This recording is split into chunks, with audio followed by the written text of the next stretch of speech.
2-3 साल पहले तक हम सोचते थे कि हम अपनी वेबसाइट गूगल के सामने फर्स्ट पेज पर कैसे लेकर आ सकते हैं, लेकिन आई थिंक अब टाइम आ गया है कि आप ये समझो कि आप अपने बिजनेस को एआई के हिसाब से कैसे ऑप्टिमाइज करोगे, ताकि यूजर आपकी इंडस्ट्री से रिलेटेड कोई भी क्वेश्चन पूछे तो आप किसी ना किसी फॉर्म में एटलीस्ट उन तक पहुंचाए जाओ। एंड आई थिंक ये बहुत इंपॉर्टेंट हो गया है कि आप इसे अभी स्टार्ट कर दो। तो इस वीडियो में मैं आपको बहुत ही जेन्युइन तरीके बताने जा रही हूँ जिसका यूज करके आप अपने बिजनेस को एआई के लिए ऑप्टिमाइज कर सकते हो। तो let's not waste a single minute, get straight into the video. अब मैं सॉल्यूशंस की बात करूँ उससे पहले ये जानना बहुत ही ज्यादा इंपॉर्टेंट है कि एआई टूल्स जैसे chat GPT, perplexity, Grok actually में आपको आंसर्स देते कैसे हैं, तो ये चीज चैट जीपीटी आपको खुद समझाएगा। हाय, मैं हूँ एक एआई मॉडल और अब जब भी मुझसे कोई क्वेश्चन पूछते हो तो मैं अपने ऑलरेडी एग्जिस्टिंग डाटा सेट के अंदर से जो भी मुझे सबसे रिलेवेंट आंसर लगता है उसको निकाल के आपको आंसर देता हूँ। जब भी आप मुझसे कोई सा भी क्वेश्चन पूछते हो तो सबसे पहले मैं अपने डाटा सेट में रिसर्च करता हूँ। उसके बाद मैं इंटरनेट पर जाके बहुत सारे वेबसाइट्स पढ़ता हूँ, बहुत सारे आर्टिकल्स और बुक्स के ऊपर भी रिसर्च करता हूँ और उसके बाद जो सबसे रेलेवेंट आंसर होता है वो मैं आपको ला के देता हूँ। और इतना ही नहीं, आप जो मेरे साथ कन्वर्सेशन करते हो या आप जैसे लाखों यूजर्स मेरे साथ जो कन्वर्सेशन करते हैं, मैं उन सारी बातों को अपने डाटाबेस में सेव कर लेता हूँ और फिर उनके ऊपर भी आपको सबसे रेलेवेंट आंसर्स ला के देता हूँ। इसका मतलब इंटरनेट पे जो कुछ चल रहा होता है वो सब का सब मुझे पता रहता है। I know about everything. Bye bye. अब आपको ये तो बहुत प्रॉपर्ली समझ आ गया होगा कि एआई टूल्स या फिर एआई मॉडल्स आपको एक्चुअली क्रॉल करके कैसे आंसर्स प्रोवाइड करते हैं, और इससे आप इस पॉइंटर को बहुत ही ज्यादा रिलेट कर पाओगे, which is building a network. अब बिल्डिंग अ नेटवर्क का मतलब क्या होता है, मैं आपको बहुत ही सिंपल भाषा में समझाती हूँ। अब देखिए, जब भी हम गूगल के लास्ट 5-6 महीने के अपडेट्स या फिर लास्ट 2-3 साल के अपडेट्स आप देखोगे ना, तो हमेशा गूगल एक चीज सजेस्ट करता है, which is building A EEAT। EEAT का मतलब क्या होता है? एक्सपर्टीज, एक्सपीरियंस, अथॉरिटेटिवनेस और ट्रस्टवर्दीनेस। ये चारों चीजों का मतलब तो मैं आपको नहीं समझाऊंगी बिकॉज इट्स प्रिटी ऑब्वियस, लेकिन इससे आपको ये समझ आता है कि एक नेटवर्क बिल्ड करना ट्रस्टेबिलिटी का, अथॉरिटी का बहुत ही ज्यादा इंपॉर्टेंट हो गया है। मुझे ऐसा लगता है कि आज के टाइम पे जो सबसे ज्यादा यूज होने वाला एआई टूल है वो चैट जीपीटी है, और आप चैट जीपीटी में कोई भी क्वेश्चन पूछते हो तो उसका आंसर आपको उसी टाइप का मिलता है, और वो वही लोगों को रिकमेंड करता है जिनकी अथॉरिटेटिवनेस होती है, ट्रस्टवर्दीनेस होती है, कुछ एक्सपीरियंस होता है और एक्सपर्टीज भी होती है। अब जैसे मेरे बारे में अगर कोई चैट जीपीटी से पूछता है तो चैट जीपीटी के पास इनफ डेटा होता है बताने के लिए, दैट्स व्हाई वो मुझे मल्टीपल लोकेशंस पर रिकमेंड करता है।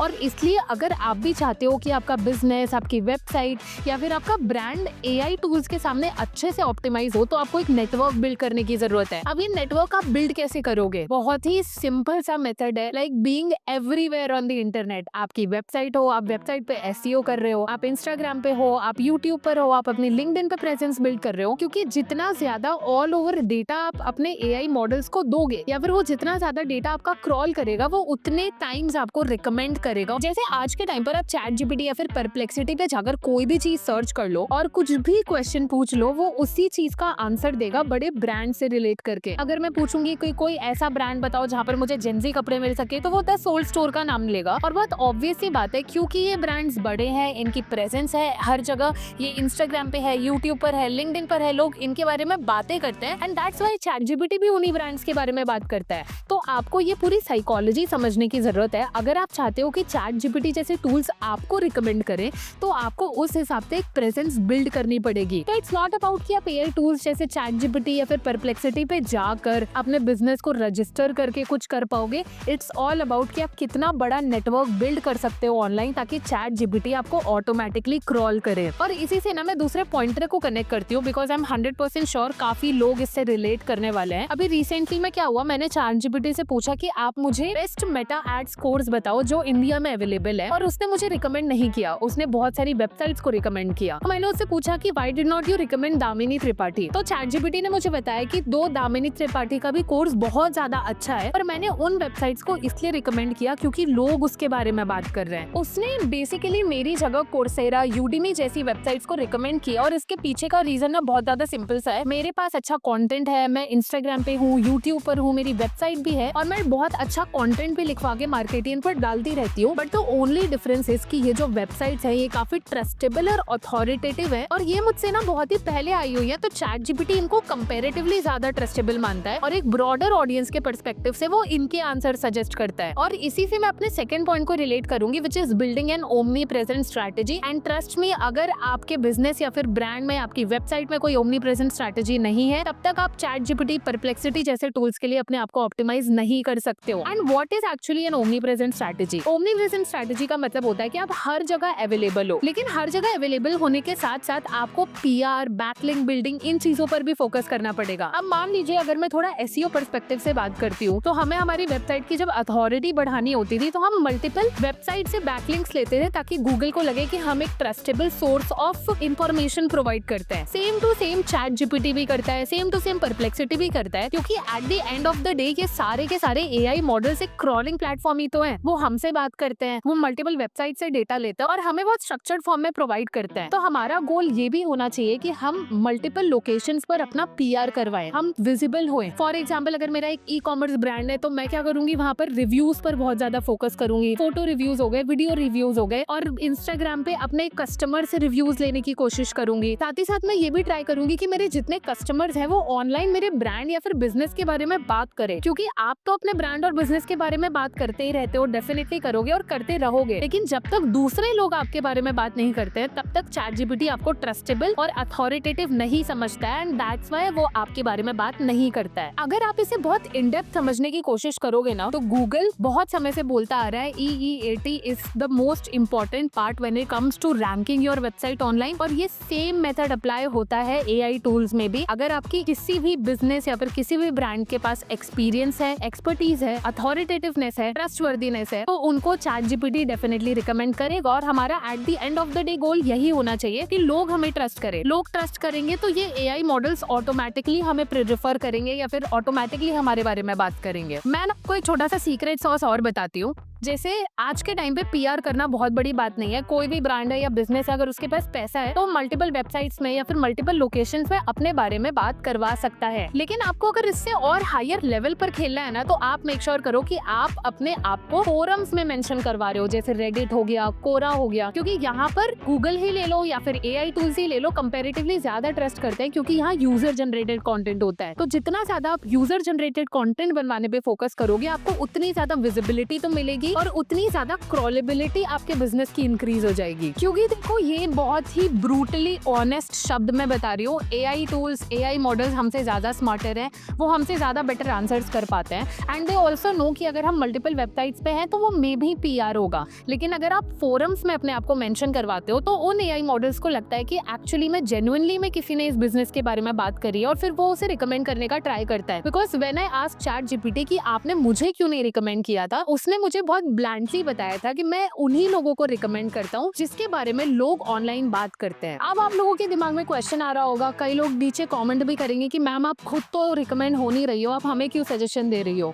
देखो, मेरा जो 80% ऑफ द वर्क है ना, वो ऑलरेडी कंप्लीटेड है। मेरी अच्छी ऑर्गेनिक प्रेजेंस है, मैं यूट्यूब पर हूँ, इंस्टाग्राम पर हूँ, लिंक्डइन पर एक्टिव हूँ, मेरी वेबसाइट है, हम वहाँ पे ब्लॉग्स पब्लिश करते रहते हैं। जो चीज सिर्फ बची हुई है वो ये है कि लोग हमारे बारे में बात करें, that is doing some PR. जो अगर वो मैं करती हूँ तो आई एम 100% श्योर कि फ्यूचर में चैट जीपीटी मुझे रिकमेंड करने लगेगा। अब आते हैं हम हमारे नेक्स्ट पॉइंटर पे। अब देखो, चैट जीपीटी पहले कैसा था या फिर परप्लेक्सिटी पहले कैसा था, वो बहुत पुरानी बात हो गई है। पहले वो ऑनलाइन क्रॉल नहीं कर पाता था, लाइव डेटाबेस नहीं इकट्ठा कर पाता था, लेकिन आज का टाइम पर आप उससे 2 मिनट पुरानी खबर भी पूछोगे तो वो डेफिनेटली कुछ ना कुछ आंसर्स निकाल कर देता है। एंड इट्स रियली इंपॉर्टेंट कि आप अपने ब्रांड या फिर अपने बिजनेस की कंटेंट फ्रेशनेस बनाकर रखो। अब कंटेंट फ्रेशनेस से आपको पता है मेरा मतलब क्या है, कि अगर आपकी इंडस्ट्री में किसी भी तरीके का अपडेट आ रहा है, कुछ भी आ रहा है, आप उसे कवर करने का ट्राई करो। अब जैसे फॉर एग्जांपल, अगर मैं डिजिटल मार्केटिंग का कंटेंट बनाती हूँ, इंस्टाग्राम पर कोई नया फीचर आया है, अगर मैंने उस पर इंस्टाग्राम पे कोई वीडियो बनाई हो या फिर यूट्यूब पे कोई वीडियो बनाई हो, और उसके बाद कोई अगर चैट जीपीटी पे जाके वही सेम इंस्टाग्राम का अपडेट पूछता है, तो डेफिनेटली मुझे रिकमेंड किया जाएगा, क्योंकि उसके अलावा चैट जीपीटी के पास कोई इन्फॉर्मेशन नहीं रहेगी। और जितना ज्यादा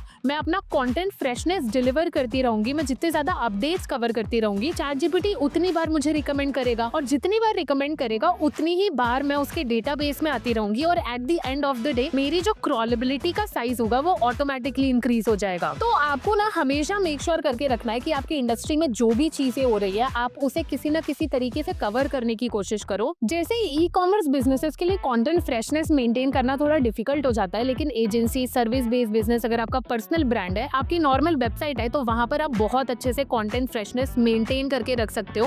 एंड एंड मैं आपको एक रियल लाइफ एग्जांपल बताती हूँ जो मैंने खुद देखा है। एक वेबसाइट है जहाँ पर मैं यूजुअली डिजिटल मार्केटिंग की अपडेट्स लेती रहती हूँ।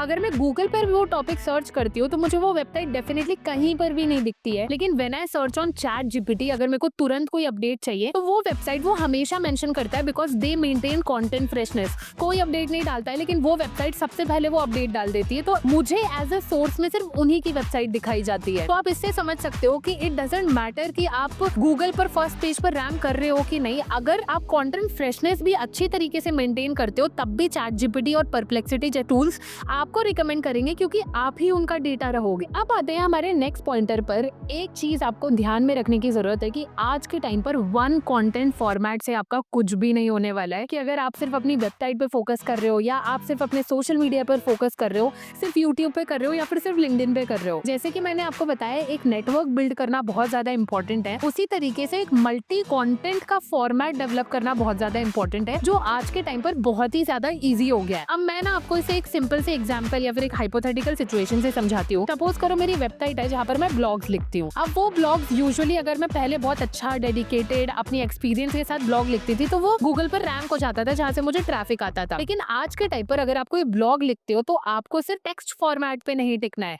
आजकल बहुत सारे प्लगइन्स आते हैं जिनका यूज करके आप उस टेक्स्ट आर्टिकल को पॉडकास्ट में कन्वर्ट कर सकते हो, ऑडियो में कन्वर्ट कर सकते हो, एंड इवन ऐसे प्लगइन्स भी आते हैं जो एआई के थ्रू समरी दे देते हैं टॉप पर ही। तो आप जितना ज्यादा अपने सिंगल कंटेंट को मल्टी फॉर्मेट कंटेंट में डेवलप करोगे आपको उतनी ज्यादा विजिबिलिटी मिलेगी। अब मैं ना इसे आपको एक छोटे से एग्जांपल के साथ समझाती हूँ। फॉर एग्जांपल एक टॉपिक है कि इंस्टाग्राम पे एक नया अपडेट अनाउंस हुआ है। अब अगर मैं उस पर एक ब्लॉग डलवाती हूँ, उसी ब्लॉग का यूट्यूब वीडियो क्रिएट करती हूँ, उसी वीडियो से इंस्टाग्राम रील बनाती हूँ और उसी के साथ साथ मेरे ब्लॉग में मैं ऑडियो वर्जन भी डाल देती हूँ, तो अगर चैट जीपीटी से इससे रिलेटेड कोई अपडेट्स पूछता है तो वो डेफिनेटली मुझे ही रिकमेंड करेगा। और आज के टाइम पर ना बहुत कंफ्यूजन भी चल रही है कि हमें एसईओ स्ट्रेटजीज का यूज करना चाहिए कि नहीं अपनी वेबसाइट्स के लिए। तो ऑब्वियसली आपको करना चाहिए because SEO is never going to be dead. हम जो एआई मॉडल्स के लिए अपने आप को ऑप्टिमाइज कर रहे हैं ना, उसका बेस ही आपकी एसईओ स्ट्रेटजीज है। अगर आप गूगल पर ऑटोमेटिकली रैंक कर रहे हो, आपकी ऑर्गेनिक प्रेजेंस अच्छी है, तो ऑब्वियसली एआई भी आपको क्रॉल करेगा। तो आप अपनी ओवरऑल मार्केटिंग स्ट्रेटजीज पर फोकस करो। अब देखो अभी एचरेफ ने ना रिसेंटली में एक रिपोर्ट निकाली जिसमें पता चला कि गूगल 41% ट्रैफिक अभी भी आपकी वेबसाइट पर भेजता है, जबकि चैट जीपीटी सिर्फ 0.19% भेजता है। क्योंकि चैट जीपीटी पे अगर कोई क्वेश्चन सर्च करता है और आंसर लेता है तो वो यूजुअली किसी भी एक्सटर्नल साइट पर जाएगा नहीं, इसलिए आपको कम ट्रैफिक मिलता है। और आज के टाइम पर भी आप देखोगे कि टियर 2, टियर 3